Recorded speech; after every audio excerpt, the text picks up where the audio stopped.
பதறாதீங்க, பழசு. அதை பார்த்த உடனே என்னடா புதுசா இருக்கு, இப்ப யாருக்கடா குரு பூஜை, என்னடா கிளம்பிட்டாங்க அப்படின்னு நினைச்சிடாதீங்க. அந்த அக்டோபர் 27ஆம் தேதி பாத்தீங்கன்னா இந்த மருது சகோதரர்கள் குரு பூஜை நடந்துச்சு. அதுக்கு நம்ம கூட ஒரு வீடியோ போட்டிருந்தோம். அந்த வீடியோ போடும்போது கூட சொல்லியிருந்தோம், அந்த வீடியோலயா இல்ல அதுக்கு ஒரு 3 நாளைக்கு அப்புறமா 2 நாளைக்கு அப்புறமா இன்னொரு குரு பூஜை தேவர் ஜெயந்தி நினைக்கிறேன். அப்ப அந்த வீடியோலயான்னு தெரியல, ஒன்னு சொல்லி என்ன சொன்னேன்றதை நான் அந்த பழைய வீடியோல இருந்து எடுத்து போடுறேன்.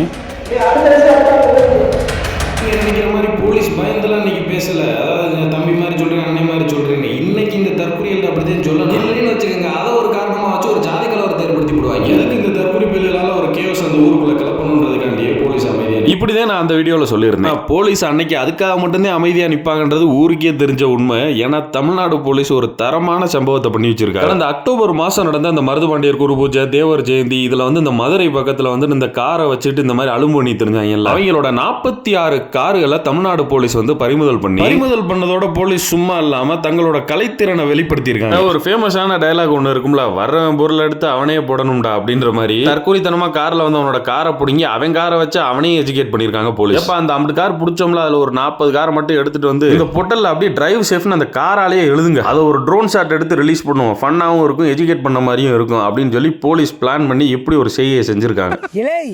இல்ல நீ ஒரு ஆர்டிஸ்ட்னு காமிச்சிட்ட எனக்கு காமிச்சிட்டா